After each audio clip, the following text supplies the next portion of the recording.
On May 26th, about 7 days after we got off trail in Cuba, New Mexico, we picked it back up in Colorado, near Chama. Specifically, we got back on at Cumbres Pass, about 3 miles north of the Colorado border. The time spent waiting out the snow, and at least one snowstorm, was good for my morale. We purposely kept things relatively chill for our first day back and hiked a quick 6-mile round trip to tag the Colorado-New Mexico border before hiking another few miles into Colorado and towards the southern San Juans. The change in scenery was immediate. If the forests had been open, maybe we would have had the chance to watch the desert mesas melt into the Rocky Mountains, but this time the trail didn't have that opportunity in mind. Instead, we were thrust into the high alpine regions of Colorado with little more than some hilly gravel roads to prepare our hiking legs. Our existence at 7,000 feet the month before was quickly contrasted by an average elevation of 10,000. The desert dust gave way to wind gusts that nearly knocked us off our feet. Straightforward roads illy prepared us for trails littered with blowdowns, a byproduct of bark beetle kill.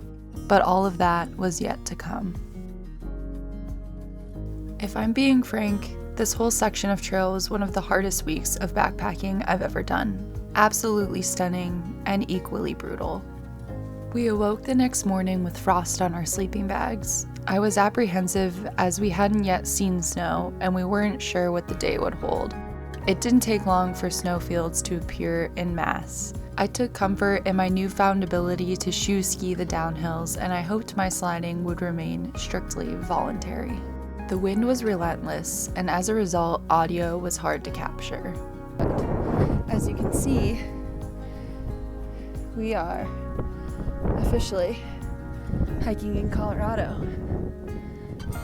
By the end of the day, it seemed like we were on snow more often than not. We post-holed most of the way to camp and finally settled in a small valley that was home to some elk.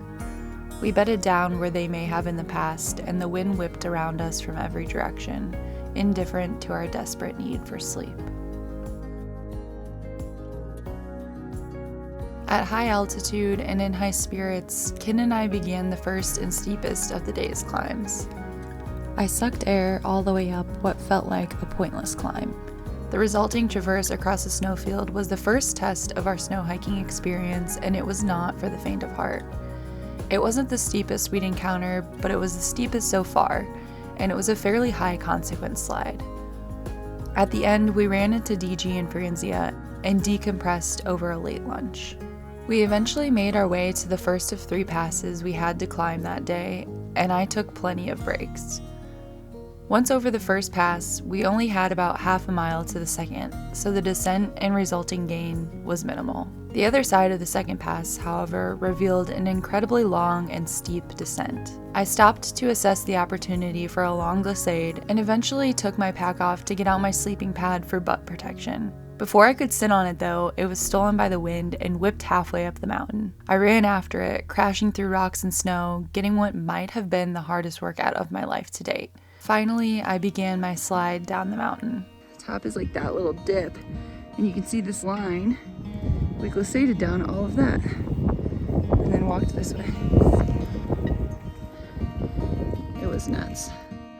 Before our final pass, there were several more precarious spots with steep snowbanks surrounded by trees and steep drop-offs. Finally, we got to the top of the pass and were met with the most extreme wind I've ever experienced in my entire life. I leaned into it just to get over the pass and back down into some wind protection. Thinking the worst was over, Twerk and I made our way around rather than across another steep traverse, only to be met with our biggest challenge yet on the other side of a sharp hairpin turn. Twerk took one look at the trail ahead and essentially said, "Absolutely not."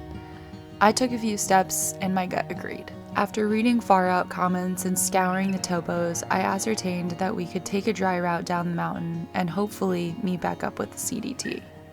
It ended up being a 3-hour-long, 2-mile-off trail, cross-country and bushwhack-filled adventure.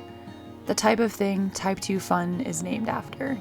Twerk and I updated the rest of the group on our whereabouts, and they confirmed their safety via InRage. Exhausted, we finally reached the valley floor and started to curve our way back to trail. Too tired to meet the rest of the group where they had bailed off the sketchy traverse, we set up camp almost 1.5 miles from the CDT, with plans to meet Kid in the morning. Returning to the CDT proved to be a freezing, foot-soaking, ankle-twisting cross-country effort. We did eventually find Kid and forced him across the river to join us on the ascent of our next pass. Clouds rolling in made me nervous, and then spitting snow made me power walk to stay warm.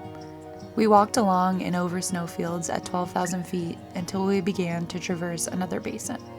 I took out my spikes and ice axe and put away my video camera because honestly, I had an intense fear I was going to capture someone slipping.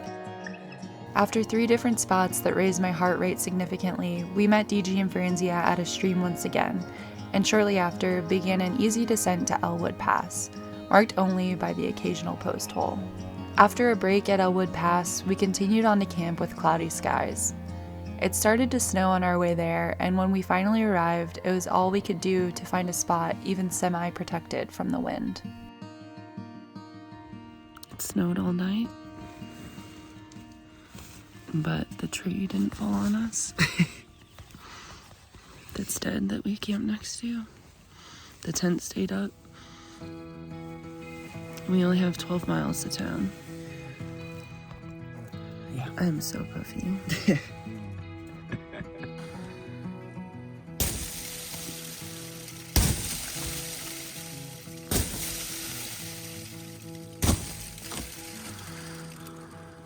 A small amount of snow accumulated overnight, and we awoke to lightly coated tents.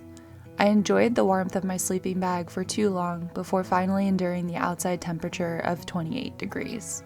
We had more snow to travel through, climb over, and even slide down, as well as a multitude of blowdowns to navigate before getting to town. We decided to avoid another sketchy traverse by bushwhacking up and over a hill and down to a lake. It required quite a bit of creative route finding, but eventually led us to a ski resort and a gravel road that met the highway into town. We just bushwhacked all the way down to the lake to avoid a sketchy traverse, and we made it. It was quite the adventure. Once at the highway, we put our thumbs to work instead of our legs and were picked up by a Texan named Wes. He kindly dropped us at our Airbnb, which was a stark contrast to what we'd experienced over the previous week. Twerk and Blue prepared us an incredible meal that we ate together family style. It's in these moments I'm reminded of the often at odds extremes that Thru-Hiking presents. There is an unmatched joy to be found in the freedom of this lifestyle, and there is also the absolute of suffering. The excitement over the former is not negated by the latter, but rather enhanced by it. Give me the endless climbs and relentless wind and freezing temperatures, and give me delicious dinners in cozy mountain towns, surrounded by 15 of my newest friends.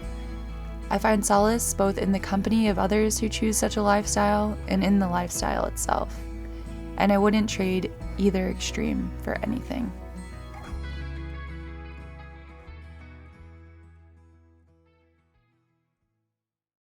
Picture of it. I want you in it. Me? Yeah, I want you to hold it. Hold this. Hold the ice. Yeah. Must have fall. Should I be smiling or should I look like terrified? Terrified.